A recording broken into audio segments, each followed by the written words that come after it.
Next speaker, it's Angela Melkonian. So Angela is an experienced professional in the renewable energy industry in the Minabo market. So it's Middle East, North, and West Africa. She's currently a senior project development manager for Minabo region at Scatec, where she has contributed to the winning of 300 megawatt project in Tunisia and 525 megawatt solar BOO in Iraq. So for those who don't know, Scatec is a Norwegian company and leading renewable power producer with almost 25 billion market capitalization. As a long-term player, Scatec develops, builds, owns, and operates solar, wind, and hydropower plants and storage solutions. So Angela will tell us, as an investor and developer, what Scatec is looking for in a good renewable energy project, challenges they experience when acquiring or investing in a project, and practical lessons learned from investing in and building renewable energy projects, what works, what doesn't, new technologies and processes that are worthy of the attention of peer community, risks and challenges to be aware of when initiating and building projects in this sector. Angela, the stage is yours. Thank you, Vlad, and thank you for hosting Scatec on this great event. So in the middle of the presentations, I will be introducing a conventional renewable energy market player, Scatec, who initially was called Scatec Solar, but in order to capture the new market trends, we are divesting not just in solar. So that's why we changed the name from Scatec Solar to Scatec after the acquisition last year of SN Power, a key player in the hydropower market, and the acquisition of their 1.4 gigawatt of hydropower project. But I will go into that in detail in the coming slides. So in my presentation, I will lay out Scatec's profile first, the projects, the different technologies we are looking at. And then last but not least, and most importantly, I will discuss about what we look at when investing in new projects, when we are approached by investors, by other developers to look at their projects. How do we build partnerships? What do we look at? So first, Scatec was founded in 2007. It's a Norwegian IPP, independent power producer. Then, as I mentioned earlier, the name was changed from Scatec Solar to Scatec because we divested as well in wind. We are divesting as well in wind, storage, and hydro projects. And now recently, we are also looking at hydrogen projects. So up till today, we have 3.5 gigawatts of renewable energy projects in operation and under construction. We are a company of 500 employees worldwide in 24 countries. So in this slide, we see that our projects are worldwide in Latin America, Europe, Africa, Middle East, and rest of Asia. We have 2 gigawatts of solar projects, 1.4 gigawatt of hydro projects, and 39 megawatt of wind power. So what have we seen in the past year? And it's funny when you look at this graph because COVID happened and COVID affected all business lines, but it seems it didn't really affect the renewable energy market. We see from Q2 2020 to Q2 this year, we increased our power production from 406 gigawatt hour, almost double that amount. We also added 2.6 gigawatts to the project's backlog and pipeline. We were also awarded the first large-scale hybrid project in South Africa, 540 megawatt of solar plus storage. We are also entering the Indian market with 900 megawatt of solar plant with a local partner. We are also moving into offshore wind in Southeast Asia and reached commercial operation in July this year for Ukraine and Argentina with a 320 megawatts of solar. So we continue to lead and we are broadening our growth strategy. So first we were just solar, now we're looking at hydro, wind, storage, and hydrogen, as I said, to adapt our business model to a changing market environment. So as per the Bloomberg New Energy Outlook, we know that by 2050, the world will be powered by renewables. We would have more than 4.6 times the global electricity demand. 89% of power generation will be covered by renewables. Fossil fuels will start to phase out from 68% nowadays to 13%. And we will have an annual renewables investment of $840 billion. And as the previous speaker, Vincent, mentioned, solar is the cheapest source of energy nowadays. So it doesn't make sense at all to go to different sources like conventional fossil fuels. So we see in this graph solar, then wind, followed by gas, coal, nuclear, and diesel generators. The levelized cost of solar has come down 85% since 2010. And we are expecting storage and hybrid solutions to increase in the coming years. So why have we divested in hydropower? So in January 2020, Scatec acquired SN Power from Northland and Statkraft. And we've acquired as well the 1.5 gigawatt of hydropower plants around the world. We expect 477 gigawatt of hydropower capacity added by 2030 to achieve IEA's net zero scenario. 75% of this will come from large-scale projects in Asia and Africa. And until 2030, we expect an investment of 127 billion USD around the world, 1/4 of investment in modernizing aging plants, or not new plants. The good thing about hydropower is that the power can be stored. So it can be used as a storage solution as well in pumping storage systems, for example. While combining hydropower with wind and solar, it offers flexibility in renewable power production. So we believe that we are well positioned in hydropower and hybrid plants with 3.3 gigawatts of pipeline. So as I mentioned earlier, battery costs are expected to be reduced by almost 60% by 2030. So we expect battery solutions to increase as well. In this graph, we see the declining cost of battery. And we have the second graph that captures the installed large-scale diesel HFO. So hopefully more batteries will be replacing the diesel usage. The hydropower assets. So SN Power, the acquisition and the 1.4 gigawatts around the world, I already captured this earlier. It consists of these projects. In Philippines, 642 megawatts, in Laos, 525 megawatts, and Uganda, 255. And we're looking at new projects. Still, we're looking at new projects, so it doesn't stop here. This is a sneak peek on our backlog and pipeline.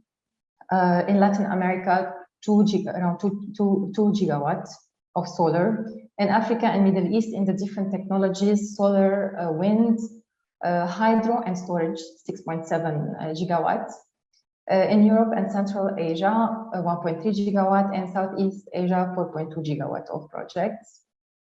For hydro projects, we focus on different type of development. We look at brownfield projects with upgrade potential, greenfield with regulation capability, and at hybridization.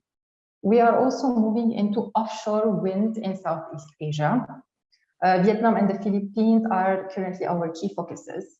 They have attractive offshore wind conditions and aggressive long-term renewable energy growth plans, since our investments and the regulatory framework and the RE targets go hand in hand. The target is to secure 4 gigawatt of development rights. In the Philippines, we have already signed 750 megawatts of exclusive development rights with the Department of Energy. And another 1 gigawatt of development rights are expected to be awarded and signed by the end of this year. In Vietnam, sites of 2 gigawatts are under development and development rights to be awarded post the PDP-8 announcement. Another interesting system that we have developed is Release, to capture different customer profiles, different customer needs, different setups, different regulatory frameworks. And what does this consist of? It's a containerized, pre-assembled solar and battery equipment It's like a ready plug and play option. It has a very quick installation period. So we can install up to 1 megawatt per week if we use this. It can be off-grid as well. And it's redeployable. So let's say a customer has a project in area X, but has a longer contract. He can uninstall it and move it elsewhere. It's very quickly deployable because it doesn't use, it's direct anchoring actually, to be very technical. It's direct anchoring, so can be quickly uninstalled and moved to another area. And the good thing about this is that the PPA doesn't need to be up to 25 years. It can be for shorter term PPAs. We already have 16 megawatt of released projects under construction in Mexico and in Chad. Our business model. So we are a vertically integrated company. We do the project development to financing. We do the EPC of our own projects. We operate it and we own the projects for the long term. Of course, all our projects must adhere to the IFC performance standards and Equator principles. So the key question now, the M&A assessment. How do we look at new opportunities? Of course, there are two key aspects that go hand in hand, and that is the legal framework and the technical aspects. And by the legal framework, we mean not only the IPP, renewable energy targets and regulations in each country, such as net metering, if there is net metering, if there is power wheeling, if it's a feed-in tariff or an auction. But we also look at the bankability of these PPAs and whether the payments from the government are guaranteed or not. These all together will make a good or bad legal framework. Then we look at the technical aspect. Of course, the project in question should have high yield numbers and have a cost-effective design generating high returns. Ideally, the project we look at should be well before ready to build, for us to have a say in the design, in the technology to be used, maybe also be involved in the contract negotiation with the government. So the sooner we are into the opportunity, the better it is.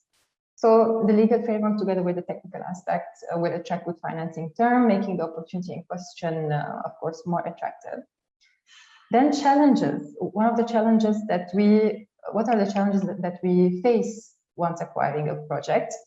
As I said earlier, we do the EPC ourselves. So in this way, we mitigate all risks related to the design, to the EPC, to the timeline, to the performance ratio. So that would be mitigated. So the real challenge would be not to have a full overview or a background of a new project. For example, we might be able, or we might be faced to renegotiate a tariff, for example. Let's say a new project or the developer of an existing project has already signed a PPA, but let's say the government wants to renegotiate the tariff and they are not aware of. This would be a big change in the business model or in the business case evaluation. Practical lessons learned from investing in and building renewable energy projects. So as I tapped on it before, it's very important to assess the goodwill of the government in the renewable energy targets to see if the project will materialize or not. Another item is as well assessing at what stage of the development is the project to see whether there are any complications that may delay or jeopardize the execution of the project. And to be very project specific and very technical, I can talk about ENS issues, for example, any environmental and social aspects that may cause hurdles.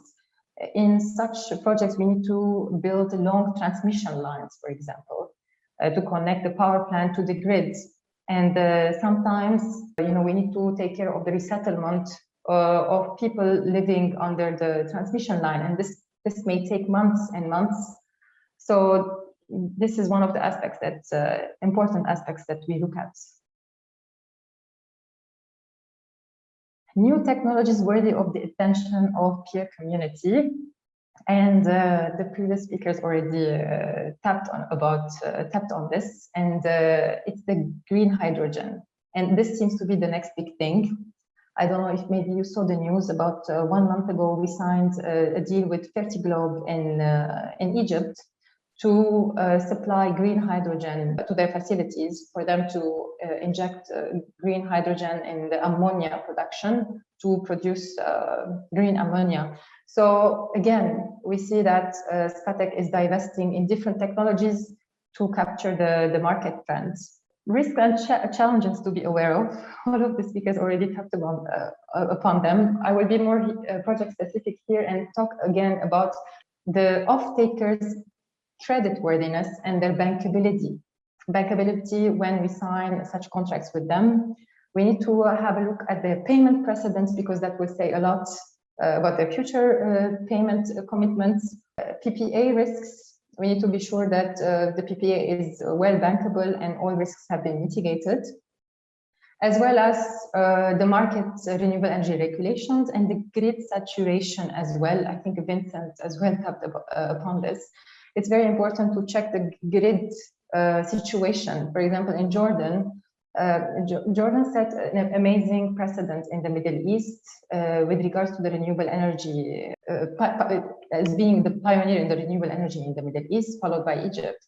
But now we see that Jordan's grid has been saturated, and the PPAs that they have signed are take or pay. So now the governments are loss-making in the PPAs where they are not able to inject or take in the power generated.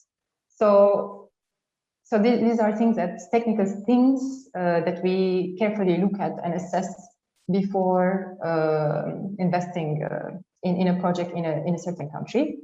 Cost fluctuations and unpredictability are risks and challenges to be aware of, and Vincent as well tapped upon this. Post-COVID, we saw around 30% of module pricing, price hikes. This was a force majeure event that nobody foresaw, but these are things to capture, for example, while negotiating the PPAs. Last but not least, the third point that we see as well, heavy lobbying from conventional power producers. We need to be aware of it, and of course there is corruption, like in any other industry that we need to be aware of. And that's it. Perfect. Good timing, Angela. Thank you. So a couple of questions. Has Scatec done anything yet with regards to hydrogen production projects, since we see hydrogen is the next big thing? Exactly. So as I mentioned earlier, so 1 month ago, we signed an agreement with Fertiglobe, and Fertiglobe is the largest export-focused nitrogen fertilizer platform and the largest producer in the Middle East with regards to ammonia. So we signed an agreement with them to supply to them green hydrogen for them to be able to produce green ammonia. Very good. Okay, perfect. And so that was 1 month ago, and we're also discussing with other partners for future hydrogen projects. Okay, good. Yes, so Scatec is in the game as well. Good to hear that. One more question in regards to the release PV station that you mentioned. Why has Scatec developed it, since it is a small-scale PV, and we know Scatec focuses on large-scale projects? Exactly. So we usually focus on large-scale projects, but then we saw that in focus markets or different markets such as Africa, for example, where there are a lot of mining companies, a lot of companies who are off-grid and they're using diesel generators to power their facilities.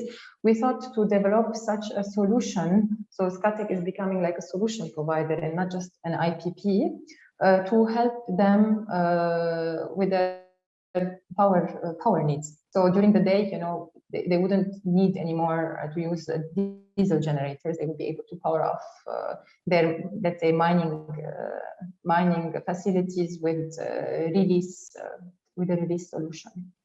Okay. Yeah, good. Okay, perfect. Thank you very much, Angela. And, it was great having you with us today. Thank you. So